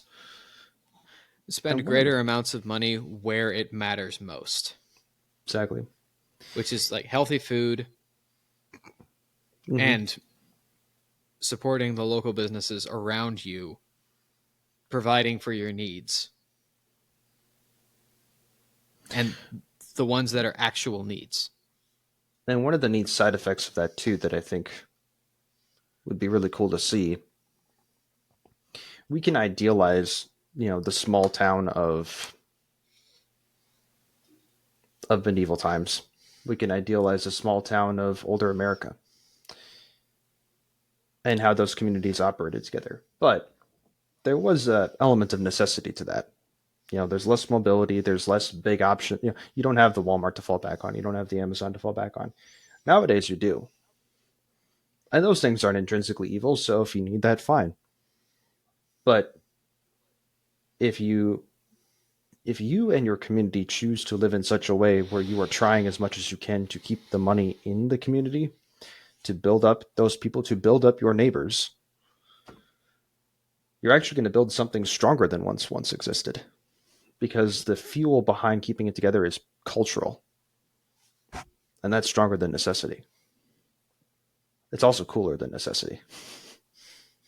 It's we are living this way because we choose to live this way, and look at the joy that it brings us. Yeah. Yeah, we may have less than certain other people, because true, I can't afford the same number of things. But Mr. Jackson made me that table, and I'm really glad that he did. You know, and now he's coming around so I can make something for him, or I can do the plumbing for him or something. You know, and Miss Daisy over there runs the flower shop. So I got some of those because it's Sunday and we're going to celebrate the Lord's Day and we're going to have something nice. And I'm going to go to the local butcher shop and we're going to have some nice bacon to celebrate it with. Like, isn't that healthier than, well, I went to Walmart and got a bunch of crap, honey, but got a bunch of this stuff? Like, that's fine, but it's not the same. Yeah. And hearing that, which would you rather aim at? Come on. Yeah, like what's ultimately better for society and what's ultimately better for the human soul. So if you take your effort and put it into your local community, if you have rightly ordered love, like we've talked about the Ordo Amoris, ultimately you will get to your nation, Mm-hmm. which is like the furthest extent of your obligation as anything other than a human being, because it is, actively defined by borders and by laws. Mm-hmm. You must be a patriot. You must love your country. And being a patriot doesn't mean constantly waving your nation's flag, saying that your nation is the greatest in the entire world, or saying that you'll definitely and most certainly always in every case die for your country. No. Being a patriot means you love your country, which means that you love the land and you love the people that inhabit it. Mm-hmm. That's why we call it a fatherland or a motherland. Yeah, it doesn't matter what evils your country's committed. I guarantee that the Catholics in Rome in the year 250, in the middle of whatever persecution, 7 out of 10 or whatever was going on at that point, I guarantee they were patriotic Romans, because Rome was theirs. Mm-hmm. The Roman Empire was theirs. And their love of God, their love of Christ, made them love Rome even more, Exactly. which is what was so painful about Rome not wanting to accept Christ, Yeah. because they knew that Rome's acceptance of Christ would make Rome so much better. Because if you genuinely love someone or something, you are desiring the absolute good for that person or that thing. When you love your nation, you are desiring what is actually best for it. Mm-hmm. That's what patriotism is, as a virtue. And too many people think that by loving It, their country, it means having affection for your country. yeah. And that runs into all the Or problems. it's loving your country to the exclusion of every other country or of every other people. And thinking that you necessarily need to look down upon everybody else or have a sense of superiority above everybody else. It True. doesn't. That means loving your neighbor, loving the people that inhabit this land that we call our nation, our country. A French patriot loves being French. An Irish patriot loves being Irish, loves the land Ireland, and loves its people. An Italian patriot loves Italy and loves other Italians. An American patriot loves these United States and loves the people that inhabit them,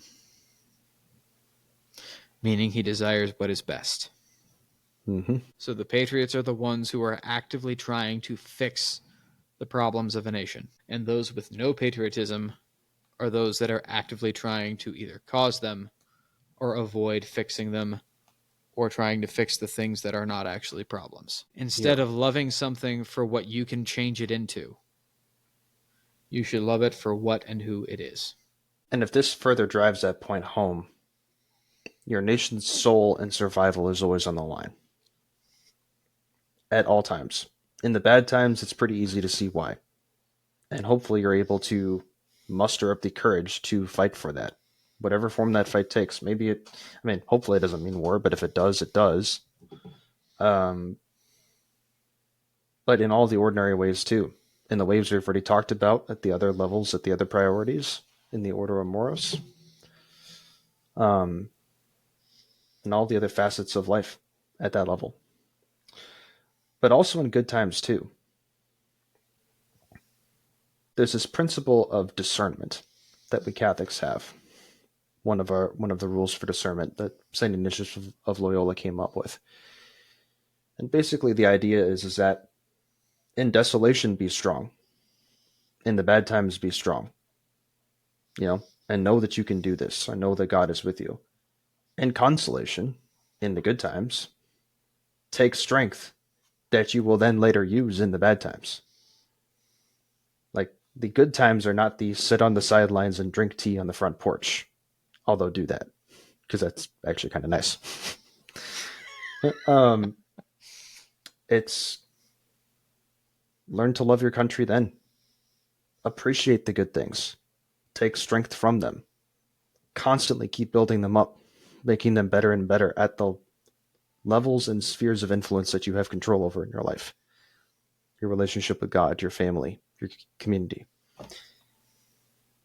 So that those things will withstand the hard times that will come. That's what loving your country is. A strong house will weather the storm. A weak one will collapse. Yep. So on those sunny days, get working. And on those rainy days, work inside. Yep. So if we can sum everything up that we've talked about for the last 3 hours, the way, in short, to change your society, our society, to change the world ultimately, and to bring back what was lost, is to be a hobbit in all but size. Lord of the Rings strikes again. I wonder why. Look at that. It's almost like Tolkien was always right. Yeah. Tolkien belongs up there with Dante as artist, philosopher, and theologian. He's really the only other one I can think of in history. Theologian's a good title for him. I love that. and he was good at it. He would refuse it if I was to speak to him, but At some I will point, still give it to him. I hope we do Lord of the Rings book clubs and like book studies with Oh, people. I'm sure we will at some point.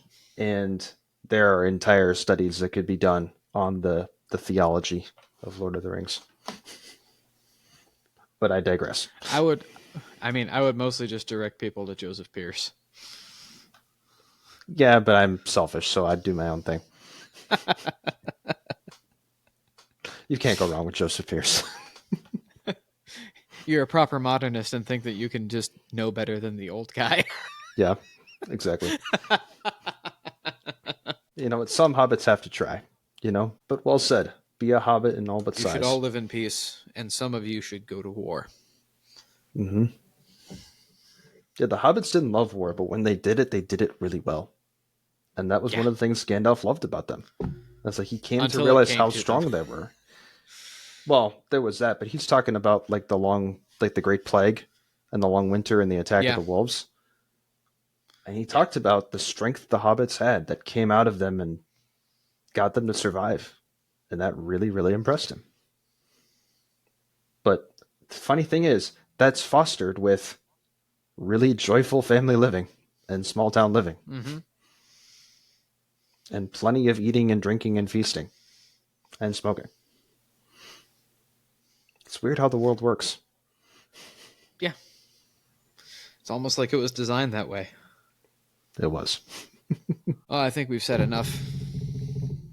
Well, we haven't, but we've said a lot. There's no way to. What we are not saying, go do yourself, our dear listeners. Yeah. If we haven't said it and you've thought it, we've probably also thought it and just haven't said it. We'll get there. Yeah. So, go be a hobbit. Just let us cook. Contemplate God this Go be a week hobbit. with strawberries and cream. And mushrooms and bacon. With good whiskey and good pipe weed. Unless you're pregnant, then don't. Fair enough.